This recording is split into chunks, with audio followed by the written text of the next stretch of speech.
عرب کی وجہ تسمیہ۔ جی ہاں دوستو، آج کی اس ویڈیو میں عرب کی وجہ تسمیہ، عرب کے طبقات کتنے تھے اور تاریخی لحاظ سے اور زبان کے لحاظ سے کتنے مشہور تھے، اور اس کے علاوہ قوم عاد اور حضرت ہود علیہ السلام کا ذکر کیا جائے گا۔ اور جن احباب نے ابھی ہمارے چینل انفو آف ہسٹری کو جوائن کیا ہے اور سبسکرائب نہیں کیا تو اس کو سبسکرائب کر لیں اور ساتھ میں لگے بیل آئیکن کو کلک کر دیں تاکہ اس طرح کی انفارمیٹو ویڈیو سب سے پہلے آپ کو ملتی رہے، اور ہماری ویڈیوز کو لائک اور شیئر بھی کیجئے۔ تو سب سے پہلے عرب کی وجہ تسمیہ۔ عرب کو عرب کیوں کہتے ہیں؟ اسے عرب کی بجائے اور اگر کسی نام سے موسوم کرتے تو کیا حرج تھا؟ اس کی وجہ علامہ ابن خلدون اور دوسرے مورخین نے یہ ظاہر کی ہے کہ یہ گروہ اپنے معاصرین میں بیان، فصاحت و بلاغت، کلام اور عمدہ گفتگو کی وجہ سے مشہور عالم تھے۔ اور عرب کے 4 طبقات تھے۔ نمبر 1 عرب عاربہ، نمبر 2 عرب مستعربہ، نمبر 3 عرب تابعہ، اور نمبر 4 پر عرب مستعجمہ۔ یہ تاریخی لحاظ سے ان کو 4 طبقات میں تقسیم کیا گیا ہے، ورنہ بلحاظ زبان عرب کے 2 ہی طبقے مشہور ہیں، ایک عرب عاربہ اور دوسرا عرب مستعربہ۔ عرب عاربہ، نوح علیہ السلام کے بعد عرب کا یہ گروہ سب سے زیادہ قوی، عظیم الشان اور مقدم تسلیم کیا جاتا ہے، لیکن اس کا زمانہ اس قدر بعید گزرا ہے کہ ان کے حالات و اخبار سے پورے طور پر اطمینان نہیں ہو سکتا۔ طبری کی کتاب یاقوتیہ اور کسائی کی کتاب البدر سے عرب عاربہ کی حالات پورے معلوم ہو سکتے ہیں، لیکن ان دونوں بزرگوں نے نہ تو تاریخ کے پیرائے میں لکھا ہے اور نہ نصیحت کا کوئی خاص التزام کیا ہے۔ اس کے علاوہ اس سے بھی ہم قطع نظر کر لیں تو صرف ایک تورات ہی باقی رہتی ہے، اس میں بھی اگرچہ عرب کے اس گروہ کا کہیں ذکر و تذکرہ نہیں ہے، لیکن چونکہ بنی اسرائیل کا زمانہ عرب عاربہ کے زمانہ سے بہت ہی قریب تھا، اسی وجہ سے بنی اسرائیل اور علماء تورات کی روایتوں کو ہم قابل اطمینان و اعتبار سمجھ کر اس گروہ کی کیفیات، معاشرت، حکومت اور اختلافات کے حالات کو ان لوگوں سے نقل کرنا چاہتے ہیں جو اپنا قدیمی مذہب چھوڑ کر اسلام میں آ گئے، اور اسی کو ہم معتبر سمجھتے ہیں۔ عرب عاربہ جزیرہ نما عرب کے رہنے والے نہ تھے اور نہ ان کے آباء و اجداد کا یہ مسکن و ماوا تھا۔ یہ لوگ سرزمین بابل میں رہتے تھے، معلوم نہیں کب اور کیوں بنی سام اور بنی حام سے کسی قدر ناچاکی ہوئی اور تھوڑی بہت چل بھی گئی۔ بنی سام بابل سے جزیرۃ العرب چلے آئے اور یہیں ان لوگوں نے بود و باش اختیار کی۔ اس گروہ میں ہر قبیلے اور فرقے کے جدا جدا بادشاہ یا امیر ہوتے تھے، یہاں تک کہ انہیں بنی یارب بن قحطان غالب آئے، اور جس طرح انتظام دنیا کے لیے ان میں امیر یا بادشاہ یکے بعد دیگرے ہوتے رہے، اسی طرح دین و آخرت کی اصلاح کے لیے انبیاء علیہ السلام بھی مبعوث ہوتے تھے۔ سب سے پہلے عرب کا جو بادشاہ ہوا وہ عاد بن اوس بن ارم بن سام تھا۔ اس کی قوم ارضی احقاف میں یمن و عمان اور حضر موت کے درمیان رہتی تھی۔ اس کی 1000 بیویاں تھیں اور 4000 لڑکے تھے۔ 1200 برس کی عمر پائی۔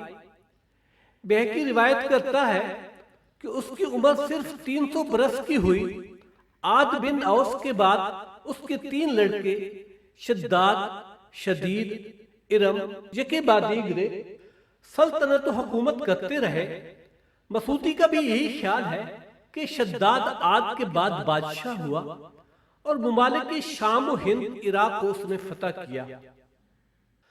علامہ زمخشری اسی شداد ابن عاد کی نسبت تحریر کرتے ہیں کہ اس نے صحرائے عدن میں مدینہ ارم بنوایا تھا، جس میں سونے چاندی کی اینٹیں اور یاقوت و زمرد کے دروازے تھے۔ اور اس کا قصہ اس طرح بیان کیا ہے کہ شداد بن عاد سے ایک روز اس کے زمانے کے نبی نے جنت کی تعریف کر کے کہا کہ اگر تو بت پرستی چھوڑ کر حق پرستی کرے گا تو اس کے عوض اللہ تعالیٰ تجھے جنت دے گا۔ شداد نے کہا میں خود ویسی جنت بنا سکتا ہوں، مجھے تیرے اللہ کی جنت کی ضرورت نہیں۔ شداد نے یہ کہہ کر صحرائے عدن میں ارم بنوایا۔ مسعود نے لکھا ہے کہ اوس کی حکومت 300 برس تک رہی۔ اس کے بعد عاد ابن اوس حکمران ہوا اور جبروان ابن سعد ابن عاد انہی کا ایک بادشاہ تھا جس نے شہر دمشق کو تخت و تاراج کیا اور سنگ مرمر اور قیمتی پتھروں سے ایک مکان بنوایا جس کا نام اس نے ارم رکھا تھا۔ دمشق کے دروازوں پر اس کا اب تک وجود پایا جاتا ہے۔ اس کو باب جیرون کہتے ہیں۔ کتاب الاغانی کی سوت اول کی کسی بیت میں اس کا ذکر آ گیا ہے۔ ابن عساکر نے بھی تاریخ دمشق میں جیرون کا تذکرہ کیا ہے اور یہ بھی تحریر کیا ہے کہ جیرون کا ایک بھائی یزید تھا جس کے نام سے شہر یزید مشہور ہے۔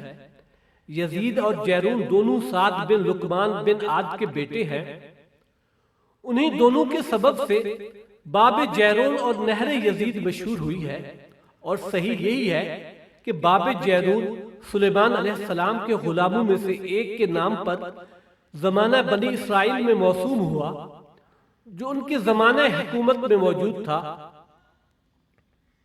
علامہ ابن سعید نے کبتیوں کے حالات میں تحریر کیا ہے کہ شداد بن باد بن حداد بن شاد بن عاد نے کبتیوں سے خوب لڑائیاں کی اور ان کے مقبوضات میں سے مصر، اسکندریہ وغیرہ کو لے لیا اور وہیں ایک شہر دن نامی آباد کیا جس کا ذکر تورات میں بھی آیا ہے۔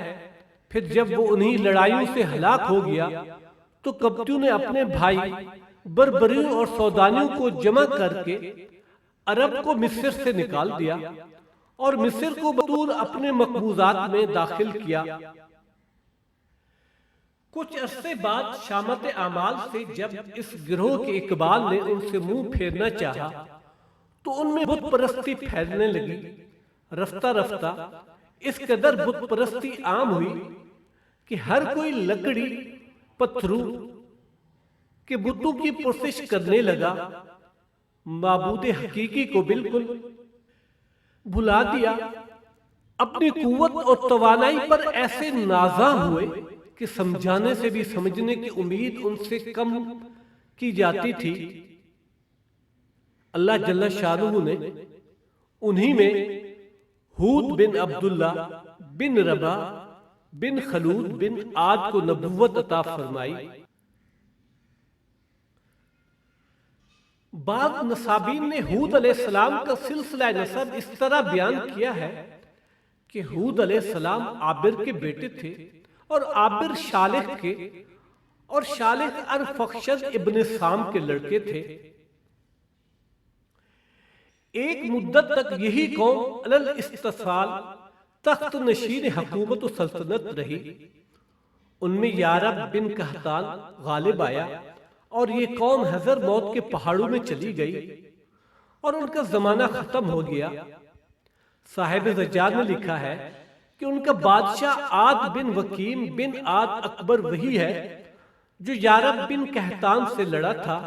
وہ کافر تھا، مہتاب پرستی کرتا تھا اور زمانہ نوح علیہ السلام میں تھا، لیکن یہ روایت بعید از قیاس ہے کیونکہ ہود علیہ السلام قوم عاد کے زمانہ آخری یا ابتدائے عہد حکومت میں مبعوث ہوئے تھے اور یارب قوم عاد کے زمانہ حکومت ختم ہونے کے وقت غالب آیا تھا۔ عبدالعزیز جرجانی نے لکھا ہے کہ قوم عاد سے یامر بن شداد اور عبد ابر بن ماد یکرب بن شمد بن شداد بن عاد بن حناد بن میاد بن شمد بن شداد اور اس کے علاوہ اور بادشاہ بھی تھے جو فنا ہو گئے۔ ابیل عاد بن اوس ابن ارم بن سام کا، جیسا کہ کلبی نے لکھا ہے، اور اوس بن ارم کا بھائی تھا، جیسا کہ تبری نے لکھا ہے۔ یہ مقام جوفہ مکہ اور مدینہ کے درمیان میں ہے، جو کہ آج کل میقات احرام میں ہے۔ اس کا بڑا خاندان تھا، اس لڑکے اسی کے نام سے پکارے جاتے تھے۔ عرب عربہ کے ایک قبیلہ کا یہ مورث اعلیٰ تھا۔ اس قبیلے کو بھی سیل نے تباہ اور نیست و نابود کیا، اور جس نے یثرب کو آباد کیا تھا وہ انہی میں سے تھا، جیسا کہ مسعودی نے لکھا ہے کہ وہ یثرب بن بائلہ بن مہابل بن ابل اوس تھا، اور سہلی کہتا ہے کہ یثرب کا آباد کرنے والا امالیک سے یثرب ابن محلائل بن اوس بن املیک تھا۔ اور قوم عاد پر ایک ایسی ہوا چلی جو باد سرر تھی، اور جو کہ عذاب الہی کا ایک نمونہ تھی۔ 7 شب اور 8 دن میں عاد جیسی عظیم الشان قوم کو نیست و نابود کر دیا، سوائے حضرت ہود علیہ السلام اور ان لوگوں کے جو کہ حضرت ہود علیہ السلام پر ایمان لائے تھے، کوئی بھی بچ نہ سکا۔ یہ وحشت افزا خبر جس وقت مکہ پہنچی،